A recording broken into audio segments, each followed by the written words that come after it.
My colleague from Colorado is asking why we're talking about the police. Well, the Democrats have been doing a lot of talking about police themselves.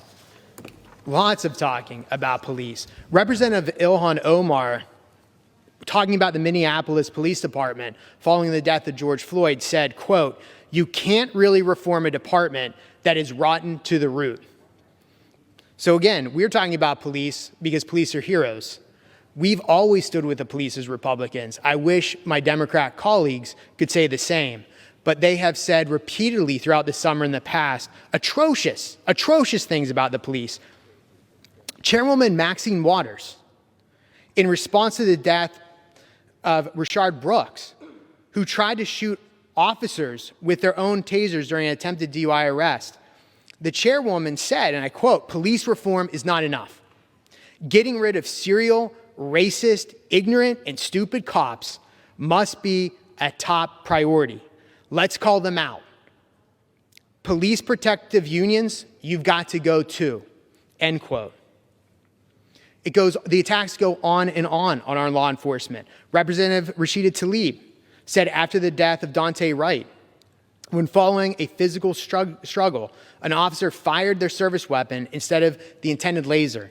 And Rashida Tlaib said, "Policing in our country is inherently and intentionally racist," end quote.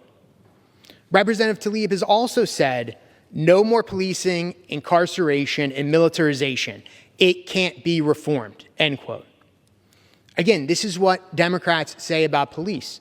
And I know my colleague from Colorado said he supports police, but in response to riots across the country surrounding the death of George Floyd, my good friend from Colorado said, and I quote, "Supporting Representative Presley's resolution to condemn all acts of police brutality, racial profiling, and excessive use of force is the first step, but an important step in effecting change and working to end these injustices," end quote. That sounds very benign, and understandably so, but if you look at the support for what the resolution actually said, let's read what the resolution said.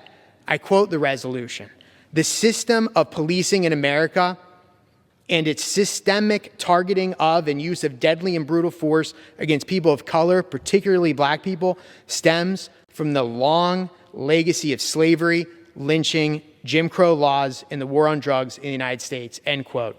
So in essence, supporting that resolution is really linking modern police to the horrors of slavery and Jim Crow. It's absolutely unacceptable. Again, it was a Democrat, it was JFK in 1962 who declared this week Police Week. I just wish the current Democrat Party could stand with the Republicans and honor police, especially memorialized police who have died defending our communities and our country.